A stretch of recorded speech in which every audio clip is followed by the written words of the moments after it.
15. Black celebrities who enjoy pain and self-harm. They had talent, fame, and the world watching, but behind the applause was a quiet war no one wanted to see. These weren't stories of failure. They were stories of endurance pushed too far where pain became routine and silence felt safer than asking for help. Today we're pulling back the curtain on the hidden cost of Black excellence, the moments when success didn't save them but slowly broke them. If you think fame guarantees happiness, this video will challenge everything you believe.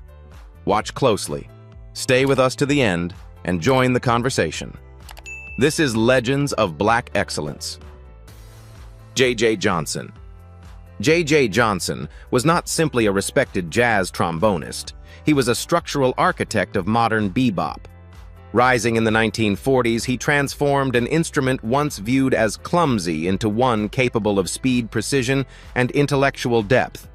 His phrasing matched the agility of saxophones, earning admiration from peers like Charlie Parker and Miles Davis. Over decades, Johnson recorded influential albums, wrote film scores, and mentored younger musicians, establishing a reputation built on discipline and restraint rather than spectacle. To audiences, he appeared controlled, methodical, and emotionally impenetrable. That image, however, masked a difficult final chapter. When Johnson gradually stepped away from touring in the late 1980s, the disappearance of routine left him increasingly isolated. Music had structured his days for over 40 years, and without it, time became heavy and unmarked. In 1995, he was diagnosed with prostate cancer, a development that deeply unsettled him. Fear of prolonged physical decline and dependence weighed heavily on his mind. Instead of leaning on community, Johnson retreated inward, adopting habits that quietly wore his body down: frequent drinking, constant smoking, skipped meals, and weeks spent alone in his studio. When creative purpose fades, where does a lifetime of discipline turn next? This was not reckless self-destruction, but slow erosion. Johnson had defeated heroin addiction earlier in life, proving remarkable resilience. Yet aging illness and solitude combined into a form of suffering that felt inescapable. Hospital visits increased as respiratory problems emerged, and each discharge returned him to deeper loneliness. Friends noticed his withdrawal, but he resisted intervention, guarding his independence at all costs. By 2001, mental exhaustion overtook endurance, and Johnson ended his life with a firearm. J.J. Johnson's legacy remains foundational to jazz history, but his death reveals a quieter truth. Self-harm does not always announce itself loudly, sometimes hidden. Dave Duerson. Dave Duerson was once the embodiment of toughness and intelligence in professional football. As a hard-hitting safety, he helped define one of the most dominant defenses in NFL history, with the Chicago Bears earning 4 Pro Bowl selections and a Super Bowl title in the 1985 season. Known for his discipline and leadership, Duerson built a reputation as a player who thrived under pressure. Off the field, his Notre Dame education and post-retirement business roles reinforced the image of a man who had successfully transitioned beyond the game. Over time, however, the physical cost of football began to surface. During an era with limited awareness of head trauma, Duerson absorbed countless collisions that slowly altered his brain. By his 40s, he experienced chronic headaches, memory loss, mood swings, and episodes of uncontrollable anger. Those closest to him noticed a growing emotional volatility that contrasted sharply with his earlier composure. Financial challenges and a divorce in 2009 added further strain, intensifying his sense of isolation. Rather than seeking consistent medical help, Duerson adopted increasingly dangerous behaviors.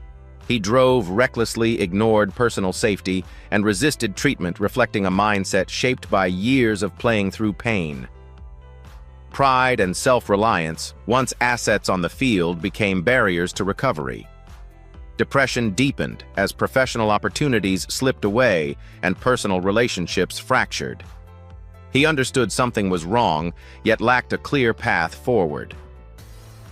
In February 2011, at age 50, Dave Duerson ended his life by suicide, deliberately preserving his brain for scientific study.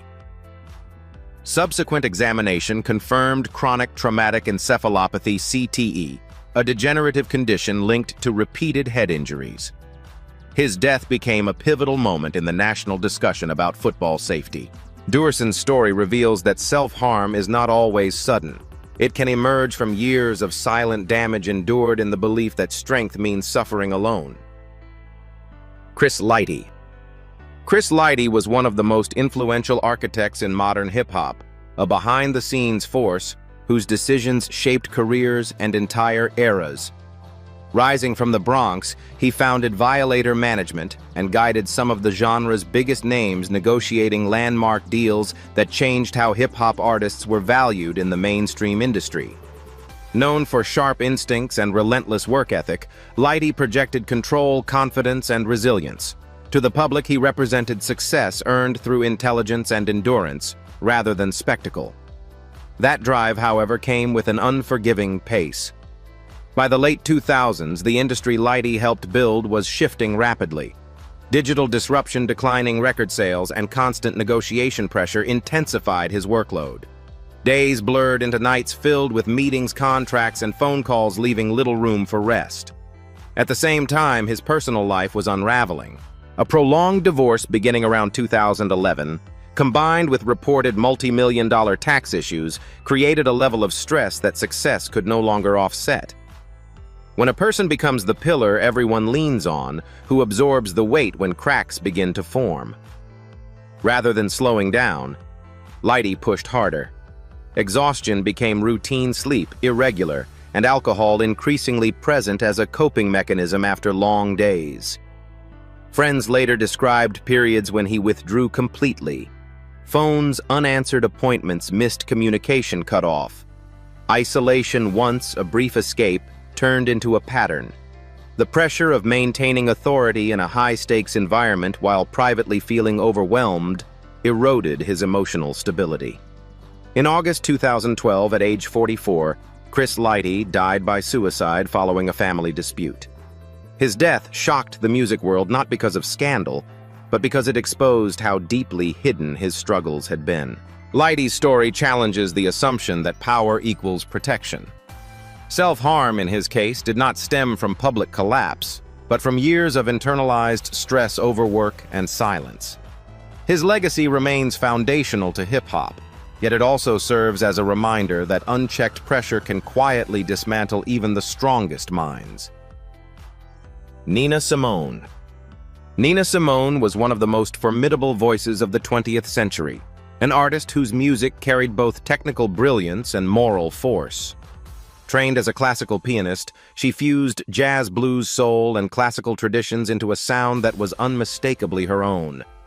Songs like Mississippi Goddamn and Four Women transformed performance into protest, positioning Simone not just as an entertainer, but as a cultural conscience during the civil rights era.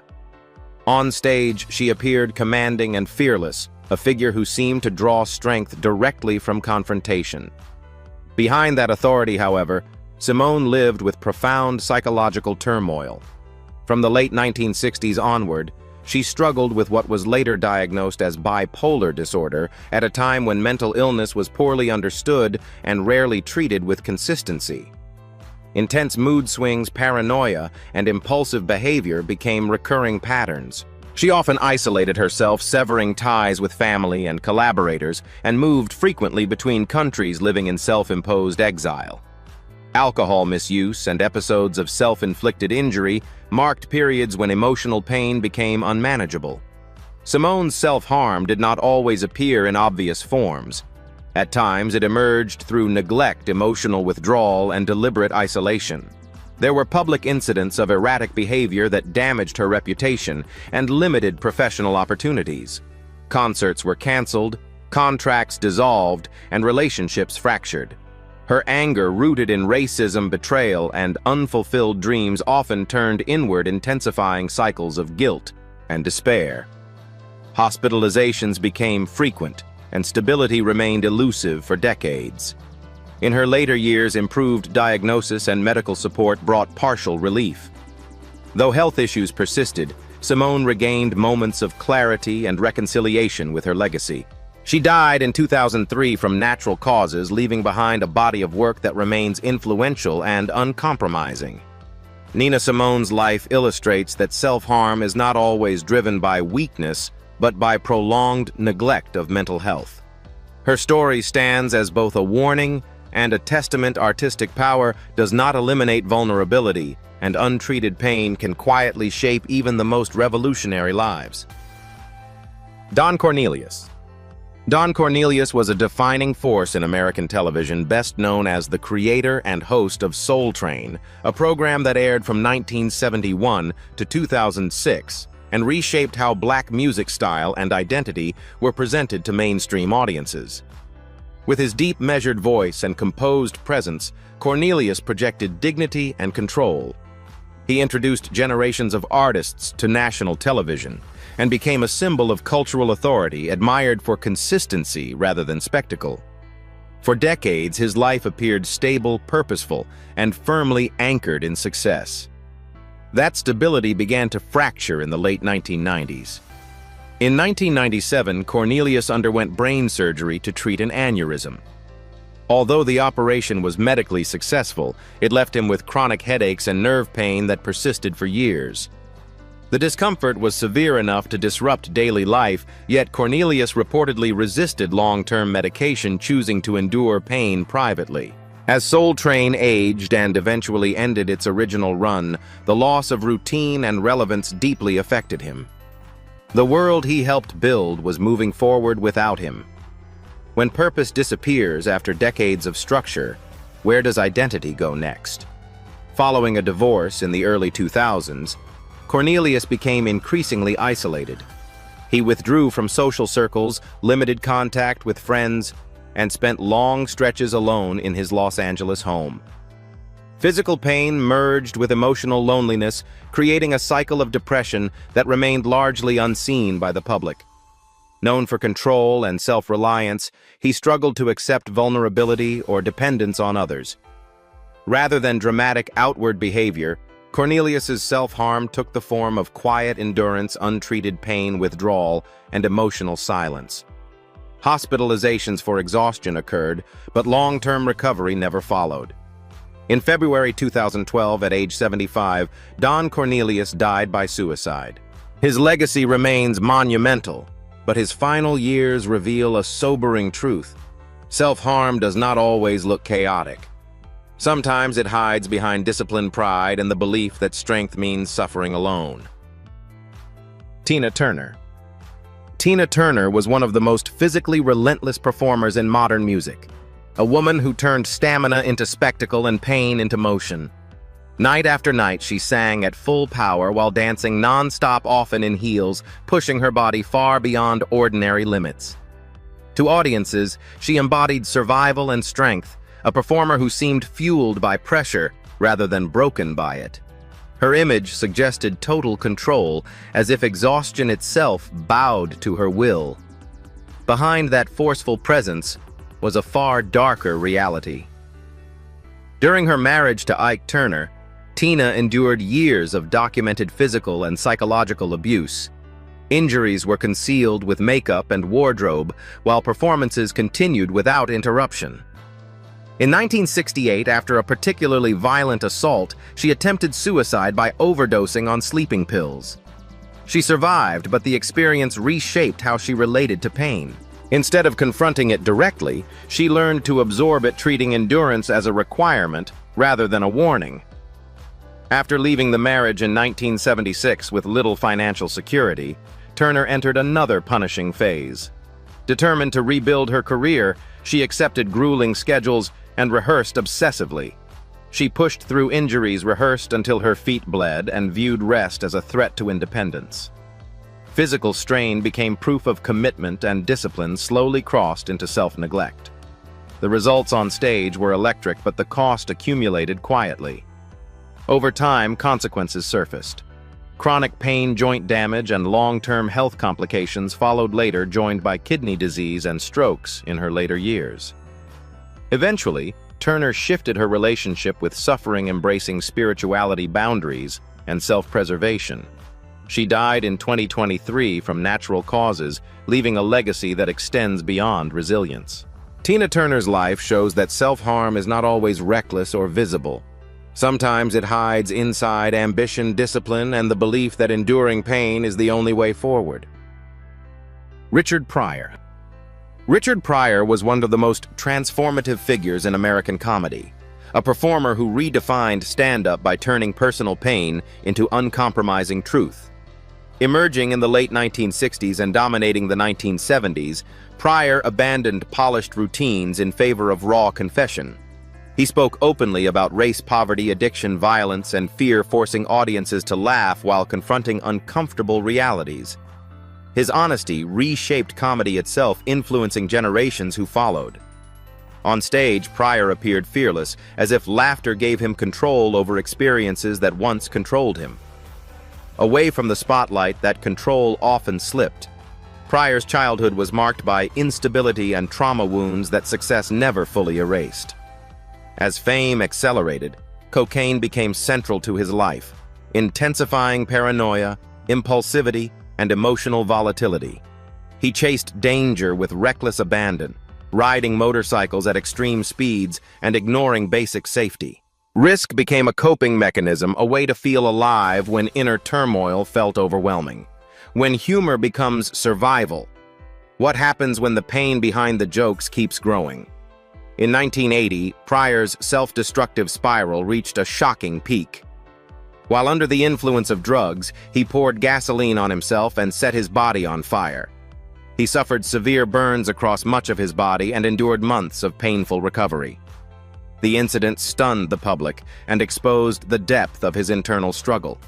It was not spectacle or performance, but a moment of total psychological collapse driven by addiction and unresolved trauma. Afterward, Pryor entered rehabilitation and slowly returned to work, though his health was permanently affected.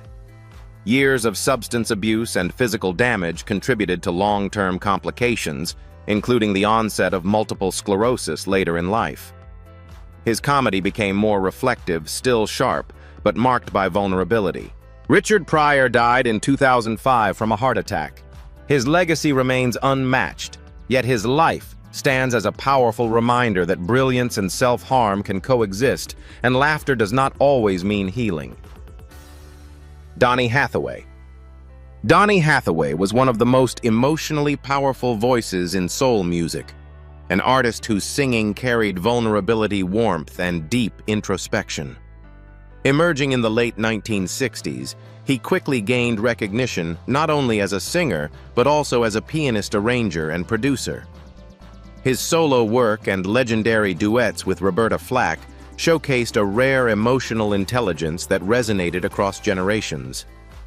To the public, Hathaway appeared gentle, thoughtful, and spiritually grounded, a musician whose sensitivity felt like his greatest gift. Behind that artistry, however, Hathaway lived with severe mental illness. In the early 1970s, he was diagnosed with paranoid schizophrenia, a condition that profoundly distorted his sense of reality. Delusions and intense fear began to dominate his thoughts, even as his career continued to grow. He became convinced he was being watched or manipulated, particularly within the music industry. Rather than stepping back, Hathaway pushed forward, working through confusion and anxiety while avoiding consistent treatment. His self-harm did not take dramatic or attention-seeking forms. Instead, it emerged through isolation and neglect. Hathaway frequently withdrew from those closest to him, locking himself in hotel rooms for days at a time and refusing contact.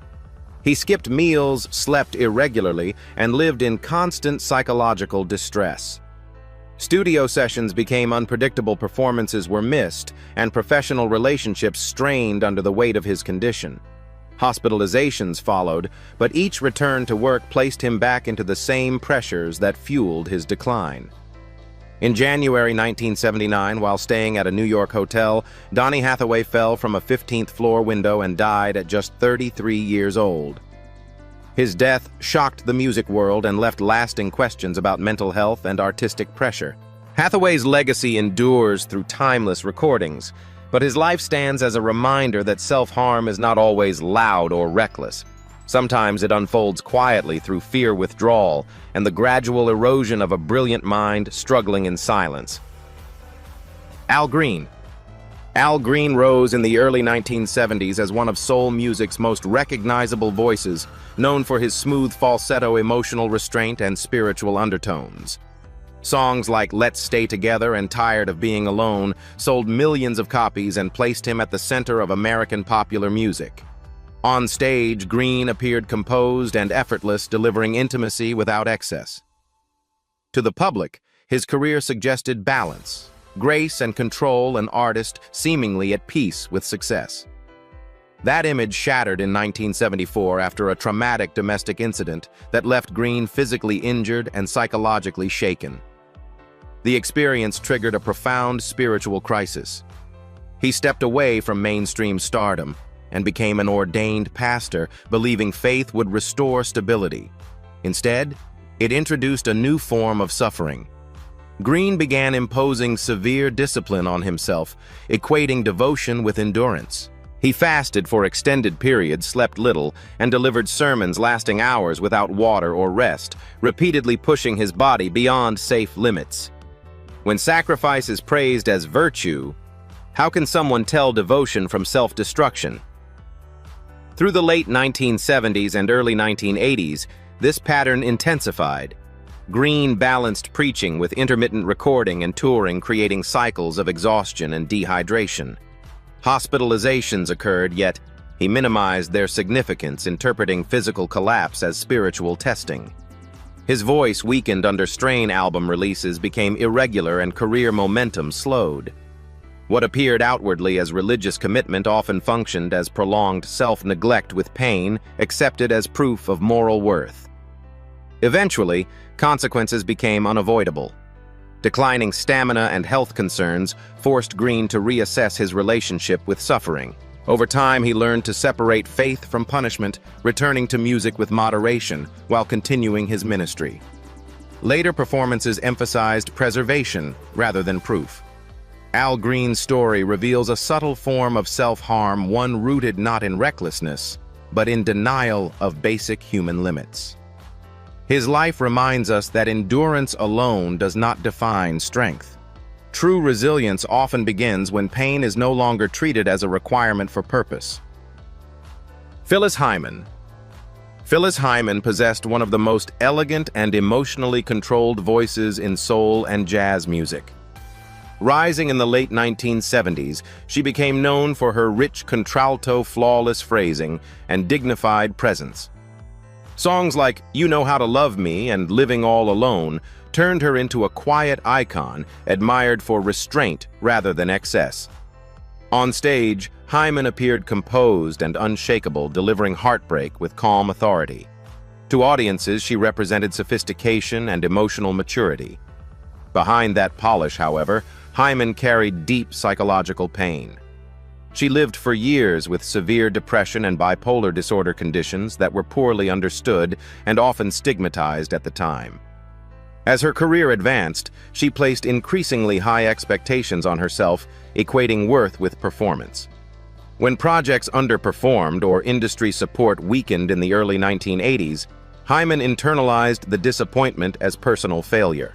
Instead of seeking sustained help, she withdrew, cutting off close relationships and isolating herself emotionally. Her self-harm unfolded gradually rather than explosively.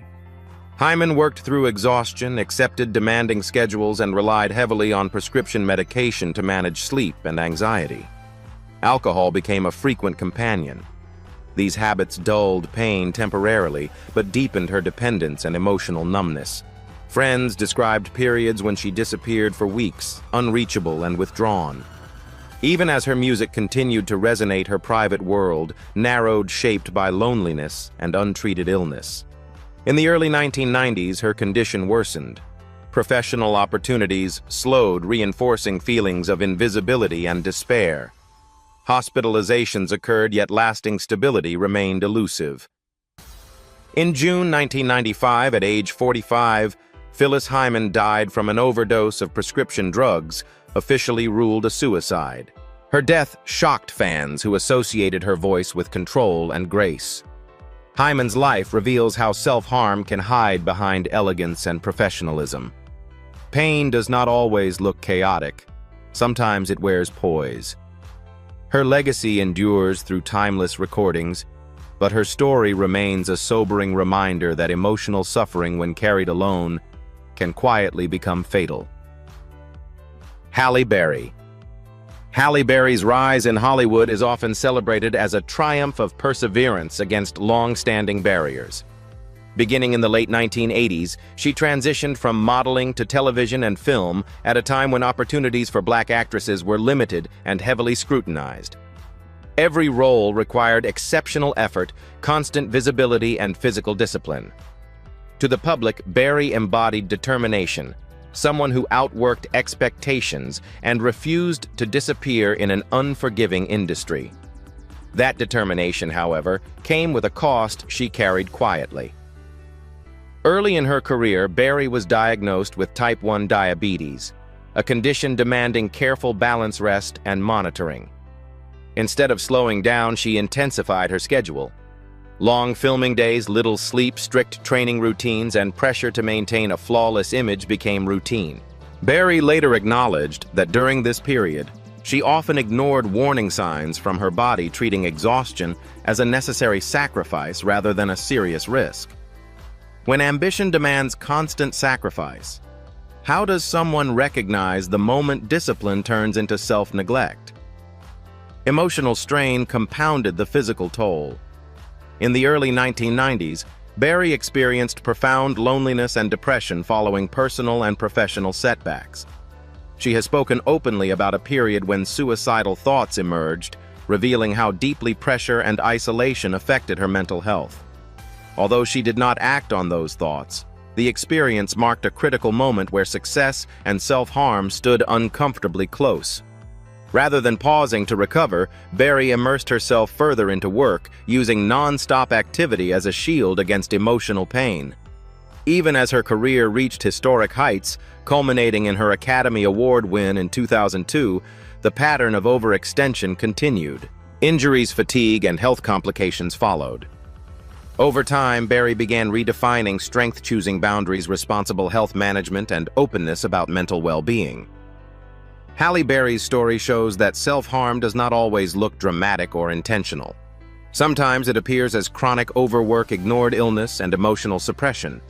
Her journey reminds us that endurance can build success, but without balance, it can quietly become a form of harm. Ken Griffey Jr. Ken Griffey Jr. entered professional baseball carrying a weight few teenagers could comprehend. As the son of a respected MLB veteran, he was expected not only to succeed, but to surpass a legacy already admired. Drafted at just 17, Griffey reached the majors before most players finished college. His talent was undeniable: effortless swing, natural confidence, and immediate impact, but the pressure surrounding him arrived just as quickly. To fans, he looked fearless. Internally, the strain was far more complicated. Early on, that pressure translated into harmful coping. As a teenager, Griffey experienced a moment of emotional overload that led to an aspirin overdose, an incident he later acknowledged as a reckless cry rather than a planned act. Though he recovered and continued forward, the episode revealed how unprepared he was for the expectations placed on him so young. Instead of slowing down, Griffey leaned harder into intensity, using physical punishment as proof of worth. As his career accelerated, self-neglect took quieter forms. Griffey trained aggressively, often playing through injuries that would sideline others. Wrist, hamstring, and knee issues accumulated, but rest felt like failure. Off the field, he sought adrenaline through high-risk activities, including extreme sports, treating danger as an outlet for stress. Pain became familiar, even grounding, reinforcing a belief that toughness meant endurance without complaint. By the early 2000s, the consequences surfaced. Chronic injuries disrupted seasons, limited availability, and altered public perception. Critics questioned his durability, unaware of how long his body had absorbed strain without recovery. Emotional fatigue accompanied physical breakdown, forcing Griffey to confront limits he had long ignored. Eventually, maturity brought perspective. Griffey began speaking openly about pressure, mental health, and the unseen costs of early fame. Though injuries prevented him from fully sustaining his prime, his legacy remains historic. 6 of 30 home runs, Hall of Fame induction, and generational influence. Ken Griffey Jr.'s story shows that self-harm does not always appear intentional. Sometimes it begins as pressure carried too early, expressed through overwork, risk, and silence. His journey reminds us that even gifted athletes need space to grow, not just physically, but emotionally. Tamar Braxton. Tamar Braxton built her public image on volume, confidence, and emotional honesty. As a singer and reality television star, she became known for her powerful voice, sharp humor, and fearless willingness to expose personal conflict on camera.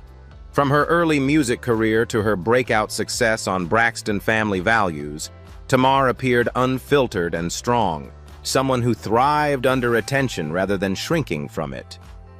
To audiences, she seemed emotionally resilient, even confrontational, as if pressure only amplified her presence. Behind that visibility, however, Tamar's life became increasingly consumed by internal strain.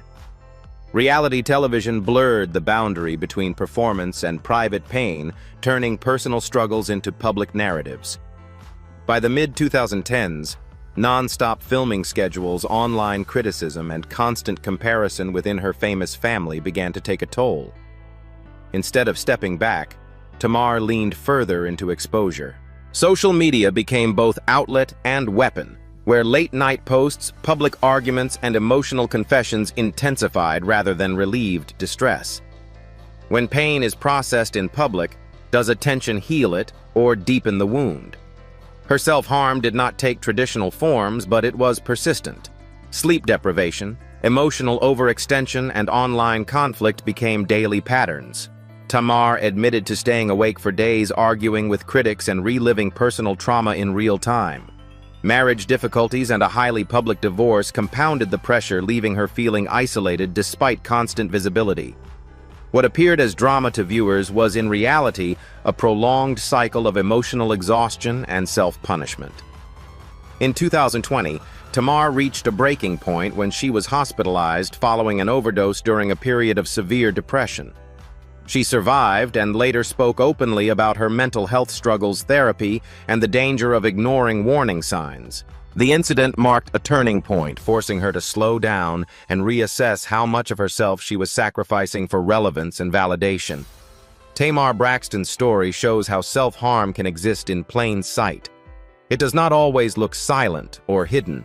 Sometimes it appears as constant exposure, emotional labor without rest, and the belief that staying visible is the same as staying strong. Fantasia Barrino. Fantasia. Barrino rose to national fame in 2004 after winning American Idol. Her voice, instantly recognized for its raw power, gospel roots, and emotional depth. Coming from poverty and hardship, her victory was framed as a classic American success story. Audiences saw strength, resilience, and gratitude, a young woman who had survived adversity and turned pain into music. Her early albums sold well, and her performances carried a vulnerability that felt authentic rather than polished. Behind that success, however, Fantasia struggled under pressures she was never given time to process. Sudden fame brought financial responsibility, public scrutiny, and unresolved childhood trauma all at once. As a single mother, she carried guilt, exhaustion, and fear of failure while trying to meet expectations placed on her overnight. Rather than slowing down, Fantasia pushed harder, accepting demanding schedules and emotionally draining performances, often treating exhaustion as penance rather than warning. Her self-harm emerged through emotional self-punishment and toxic relationships. Fantasia later acknowledged that she stayed in damaging romantic situations because she believed she deserved suffering. Public scandals intensified shame, while private guilt deepened depression. In 2010, following intense emotional distress and family conflict, Fantasia was hospitalized after an overdose of prescription medication. She survived, but the incident revealed years of internalized pain that had gone unnoticed behind her powerful voice. Instead of immediate recovery, Fantasia continued to punish herself through overwork. She returned to the stage, quickly performing through vocal strain and mental exhaustion. At one point, prolonged stress led to temporary voice loss, forcing cancellations and confronting her with physical limits she could no longer ignore. Relationships suffered and isolation grew as she withdrew emotionally to protect herself. Over time, Fantasia began reframing her relationship with pain. Through therapy, faith, and self-reflection, she learned to separate accountability from self-destruction.